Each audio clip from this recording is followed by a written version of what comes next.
Welcome to part two of Kate Seselja's story. If you haven't listened, go back and listen to part one. In this episode, we get really deep, really vulnerable, and it's very emotional. We also hear about her founding the Hope Project.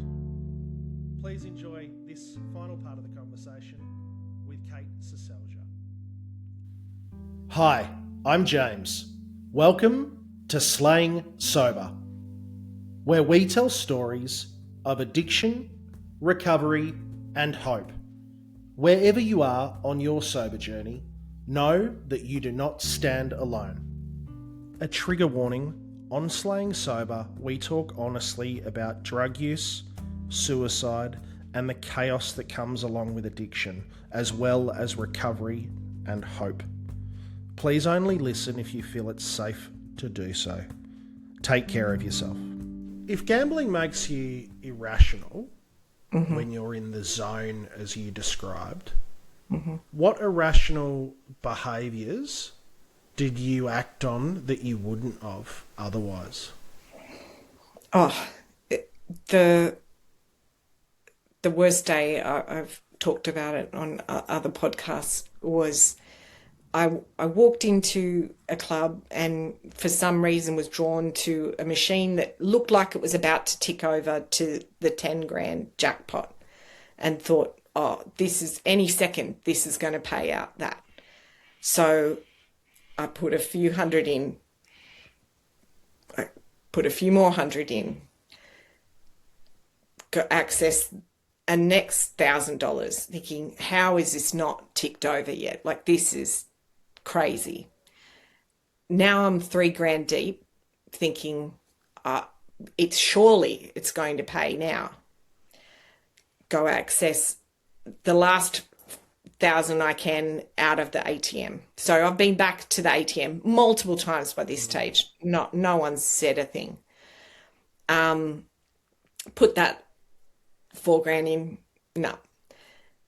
Then I'm so stressed out at that point that the bank across the road, I go over and pull money straight out of our mortgage, bring over another couple of grand in cash, put that in. Still doesn't pay out. I got to put that day $12,000 into that machine, and it still didn't pay the 10 grand. And walked out absolutely destroyed. I can't believe I didn't take my life that evening. So you got out and you sat in your car, and through your mind, what were you thinking? How is this even legal? How did this happen again? Like, just 'Cause you've beating done it myself. before, Oh, this was, dozens of probably, times. yeah, but never to that extent. That was the Yeah. worst day. Like, normally,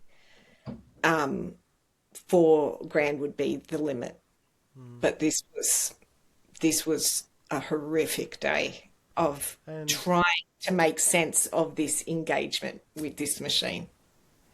you had family at home, Kate, I have, at the time? yeah, my children were at school. Yeah. And your partner? He was working.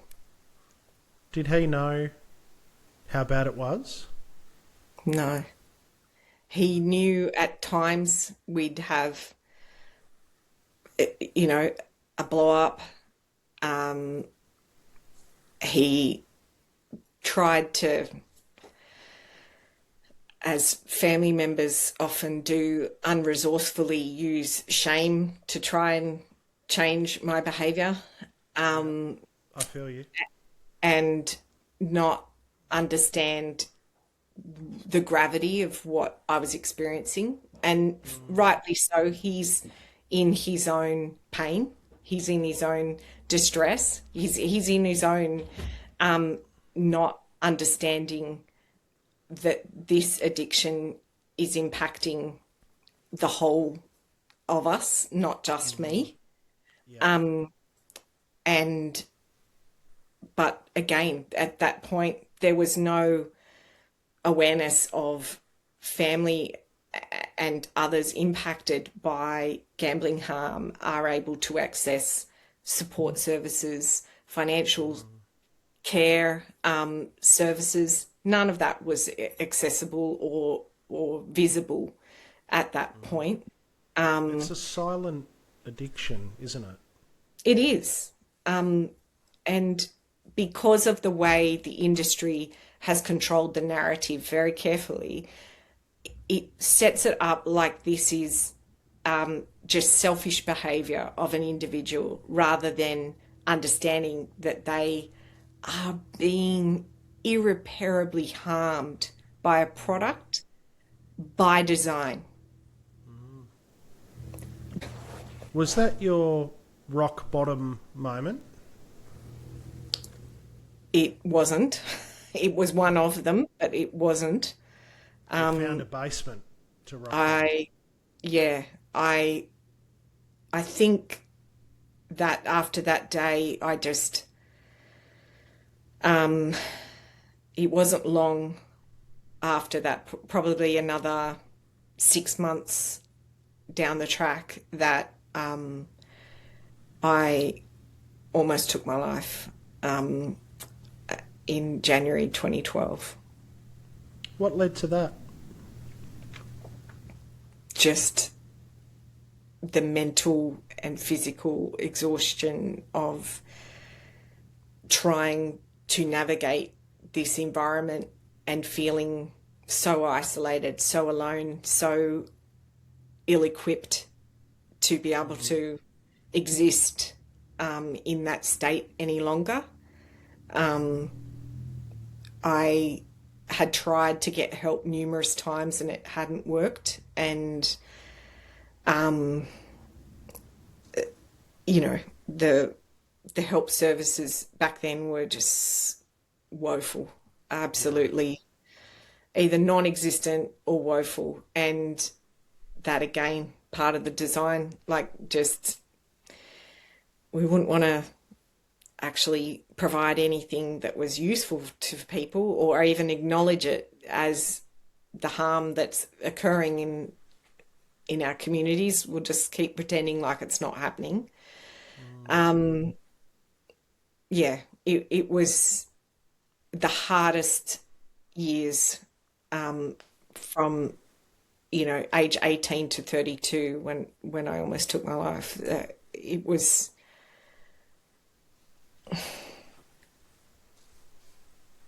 What kept you tethered to life? What gave you hope? my children. They were and are the lights that kept me here. And I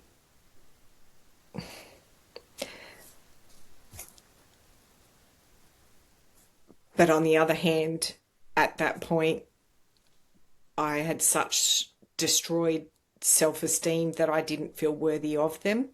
And that was the constant battle in my head is, are they better off with me or without me? Yep. And I just didn't know how to function anymore. I hated everything that had happened in the gambling space. I wished I could go back and have never ever gone into a club and never used a poker machine. That was just haunting me day in, day out. And when I talk to people now about it and help them out of that darkness, I realized while I was focusing on what how much I hated myself, how much I'd lost, I was focused on the past. I wasn't focused on anything positive in the future because it had robbed me from being able to see that there was a future other than what was I was living day to day. So that was a huge kind of mental shift that happened after that point in 2012. I met with an amazing counsellor that morning after my husband drove me to Mission Australia, who had the gambling contract in ACT at that time. And this woman helped me to reconnect with the truth of who I was as a human being and not identify as the thing that I'd been struggling with, but to reconnect to my humanness. So As I a stopped. person, Absolutely. and as a mother, Yeah. and as As a a wife. friend, as a wife. So all the compliments that people had actually paid me over those 15 years that I'd just said, you know, yeah, but if you really knew me, you wouldn't say that. I'd robbed myself of that truth because of the way I was viewing myself. And that's the distortion of shame.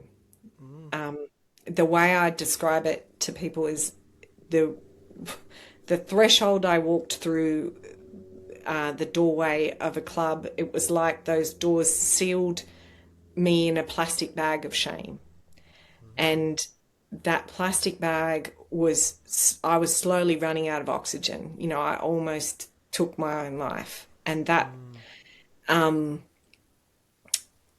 the, the thing about this plastic bag of shame is, if you try and look through plastic, it distorts your vision. Nothing seems clear. And that's how I was, unaware, but I was looking at everything in my life through this distorted lens and nothing made sense because I Thank was you. suffocating. Thank you for sharing that. Um, that's really beautiful and also really haunting. And I felt that so deeply because I've been there, and yeah, it was quite similar as well. Like when I was at the depth of my addiction, I had lost hope entirely. And with deep shame and deep regret, I found like drinking was my thing, and that I had so much shame and regret and remorse that it was that feeling of when I picked up a can of drink and it went down me and it would sit and burn inside my stomach, but my mind would switch off, and it was like I switched off all that shame for a very small period of time. And to me, that's what addiction is, right? We talk about the disease of addiction, but there's that dis-ease with life itself. And it's really hard to describe. And we're talking about substance versus gambling, like they're two totally different things, but the way that you just described that gave me shivers and goosebumps on my arms because I could really relate, and thank you so much. Your husband, I don't know whether you confided in him, but when he helped you seek this person out, that's a really magical moment. I think that night really shook him as far as it actually disrupted him out of his pain to realize I was drowning. And he that's the funny thing about, when you're in close proximity to somebody and they're in pain and you're in pain, but you are trying so hard to get the other person to validate and see your own pain that you don't have the space or the awareness to be able to recognize the other person's. You're too busy operating from your own sense of righteousness or perspective. And that moment, he got it, and he understood that this was life or death for me, and he set aside his pain to meet me in mine. And that compassion is so necessary to create safety for people to be able to meet help where they need to be, and to not be met with judgment, but to be met with helping them build new skills of awareness, firing up curiosity to understand what things have impacted them that they can't see if they're only looking at it through what's wrong with me? Why am I broken? Does that make sense? Yeah, and it's heroic, the partners of those suffering from gambling harm or addiction to step, because they are in great pain, our loved ones, and they are often the heroes, but to step out of their pain to look after you and to help you get help is heroic. They are, without them, maybe we're not here, Kate, Certainly in my situation, without my wife pulling me out of a pub by the short and curlies, so to speak, she was my saviour. And I'll forever be indebted and forever be grateful to her. I'm, we have been married nearly 27 years, and we have a little granddaughter and 6 incredible children, and I don't take any of that for granted, because it almost wasn't the case. And, I just went formal shopping with my daughter this afternoon. Like, those moments are everything. And I really thought that I had disqualified myself from being worthy of those moments, to be able to be the mum that I wanted to be because of an impact that happened to me at age 18. And when I talked to my kids and said, you're 18, imagine if somebody sealed you up in shame and made you feel like that's it. We're going to judge you for this one moment for the rest of your life. How would that make you feel?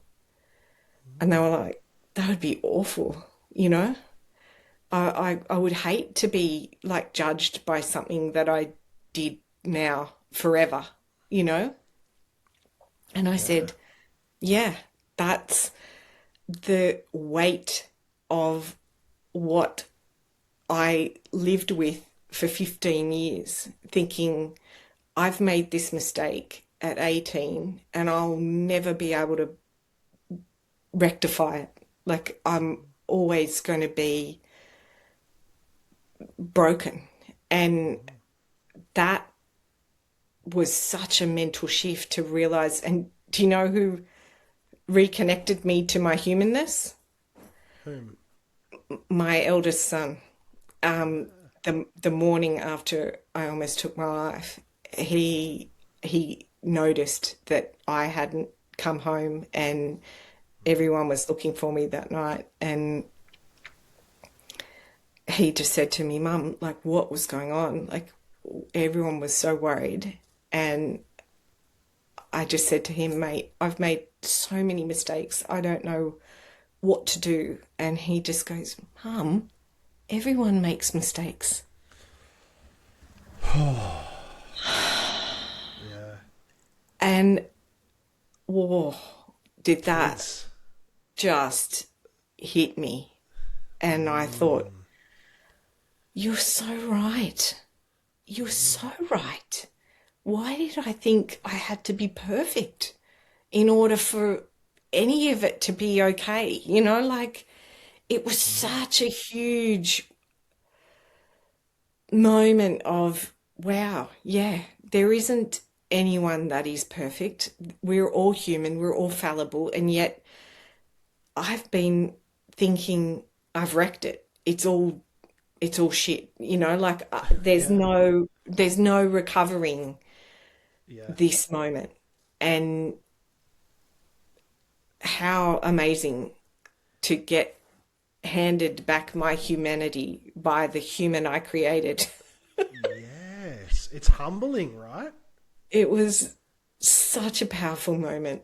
And then Yeah. that moment coupled with the compassion and curiosity that my counselor then, you know, brought into my consciousness, it was just like I was on a completely different trajectory.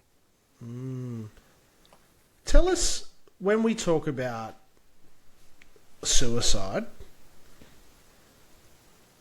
I think it's hopelessness, isn't it? Where you've got you just can't see the future. There's just, you can't get over the past and you can't see the future at all. You've now got an organisation called the Hope Project. Tell us about that. I I never ever thought that I would share this journey publicly. When I was experiencing it, I was explicit with my husband that if anyone ever found out about this, I would take my life. Like I was that protective of what I thought was just unimaginable shame. And when when I reconnected with my humanness and actually saw the gambling landscape for what it was, I thought, hold on a minute, being silent and just being okay with my own recovery is not what is needed here. What's the exact opposite of paralyzing shame?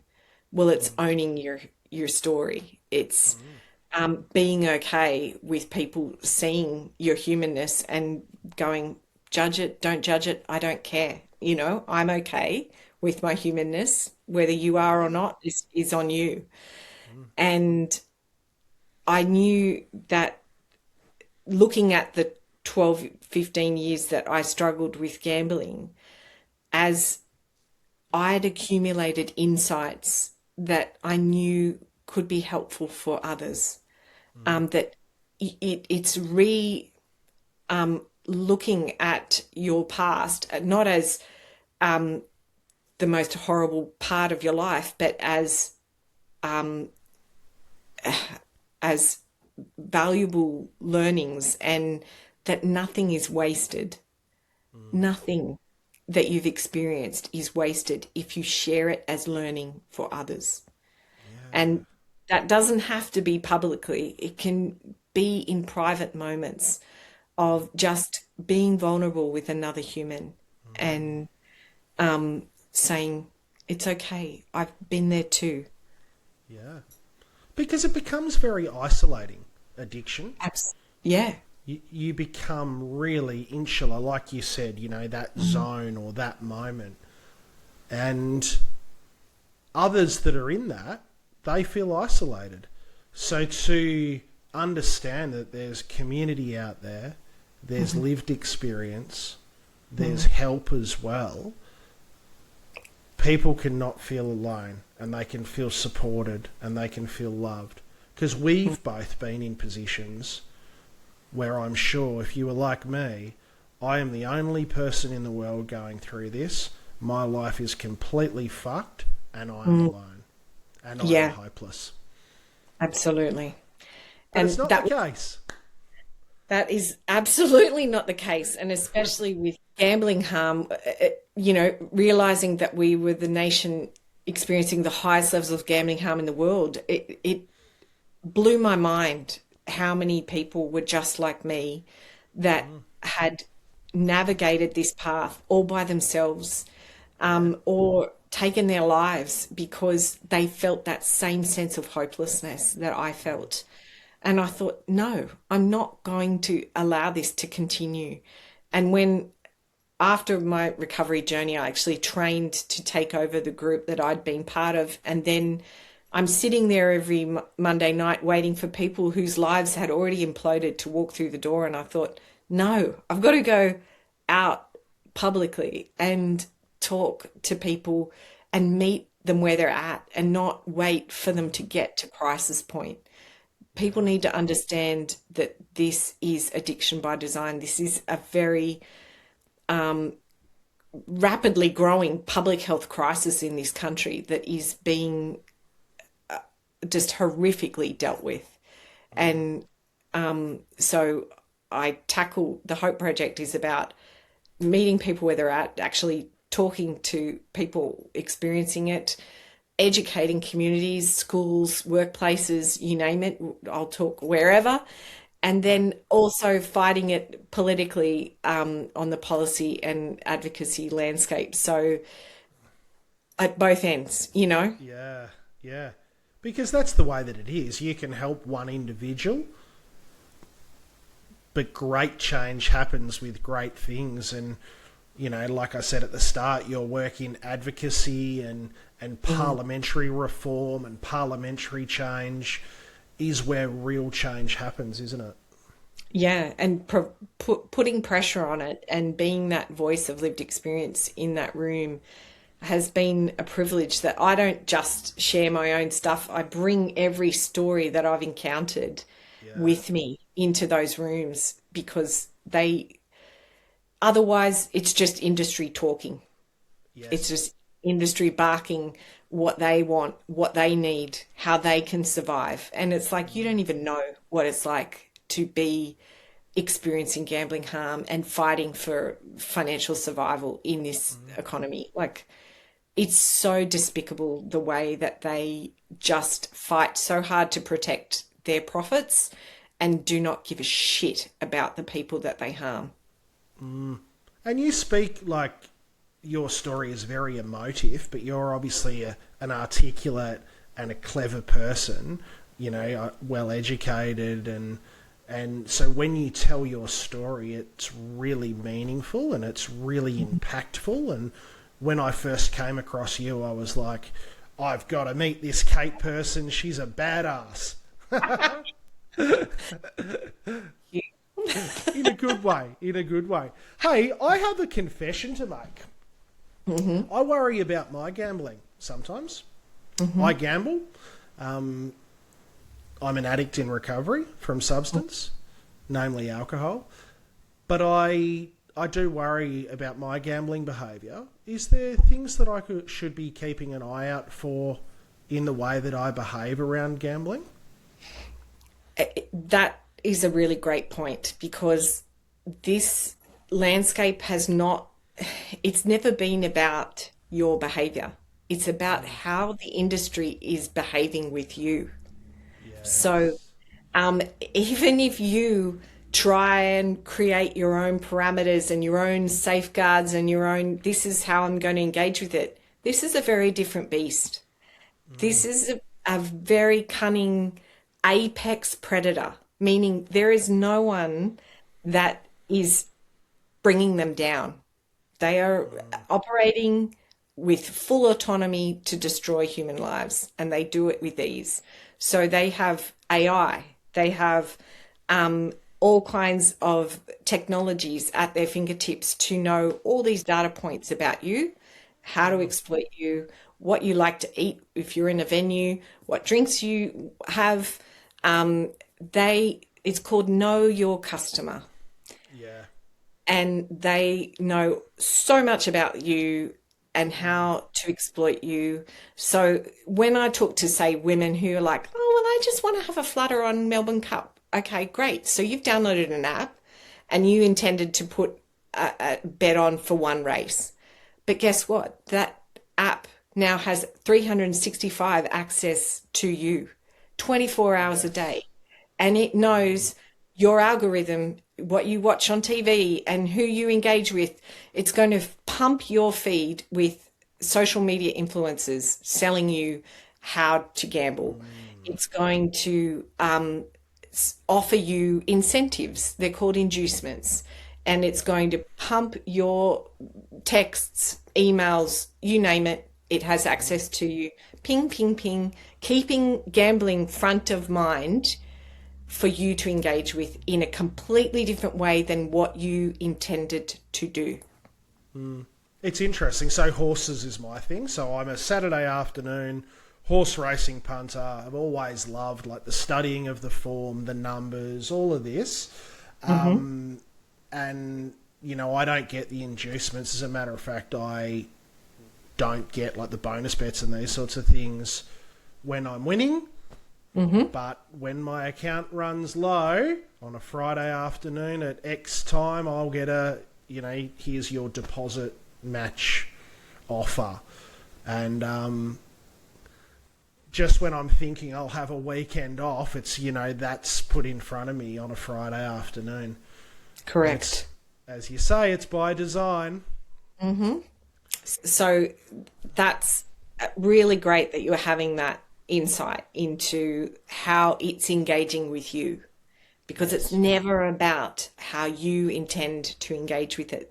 This is how they want. They're 10 steps ahead of every person. So as you said, if you are winning, they're going to slow down your bets. They'll either close down your account if you are super duper winning. Yeah, They will obviously not that good. yeah, they will do everything in their power to block that from occurring. And then as soon as they've got you in a distressed state where you start chasing losses, then they will pump your, you know, incentives, inducements through the roof. And this is money that they know that they will get back and then some. So it might represent to the person, oh, they're giving me this. Like, it's no different from that $200 I won on that first night.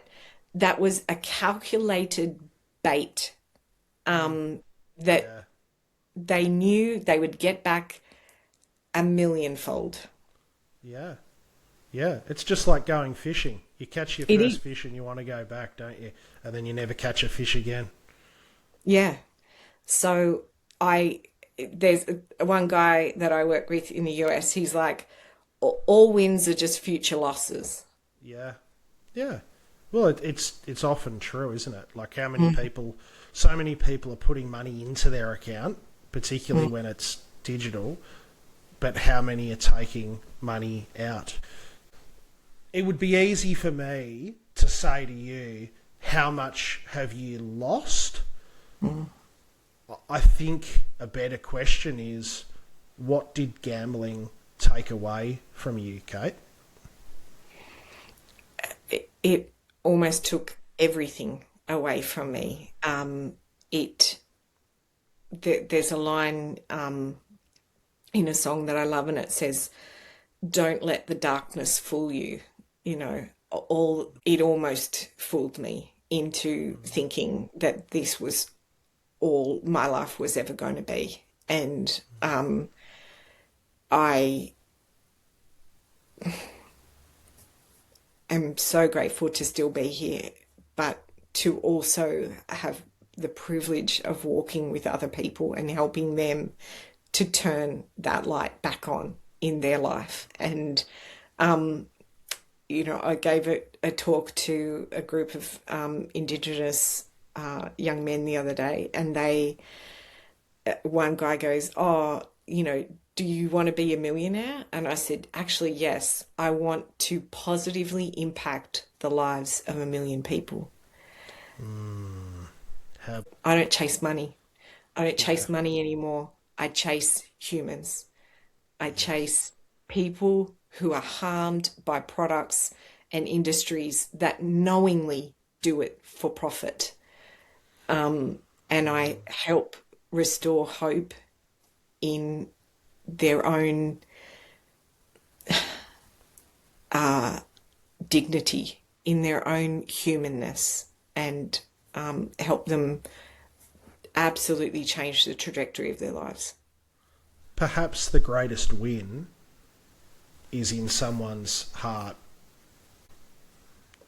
And I think you're doing that. Yeah. One person at a time towards 1 million people, Kate. As soon as somebody says, "Wow, you've helped me hate the industry and not myself," I'm like, bingo, I've won. There's Yeah. another person that's on board, and Well, through today's conversation, I've got no doubt that that will occur. And I'm really grateful for you joining me today, and keep doing what you're doing. You're doing amazing work. And thank you from all of us at Slaying Sober. thank you for all that you do and the vulnerable and honest conversations that you are having with people, because it's everything. No one needs surface interactions. We need deep authenticity and vulnerability to create change. If we keep telling stories, it's a great start in doing it. Thanks for your vulnerability today. I've felt really joyed by this conversation. Thanks, Kate. Me too. See ya. Bye. I hope that you enjoyed today's conversation as much as I enjoyed recording it. This podcast is an act of service that my guests and I offer to spread a message of hope in recovery. If you could do me a favour and rate the podcast on your preferred platform, share it with a friend, or post it on your socials, it would mean the world to me. You can also reach out directly on Instagram at SlayingSoberPod. I love hearing from you. Your support keeps me inspired to bring you more stories of strength, sobriety, and hope. Have a great day.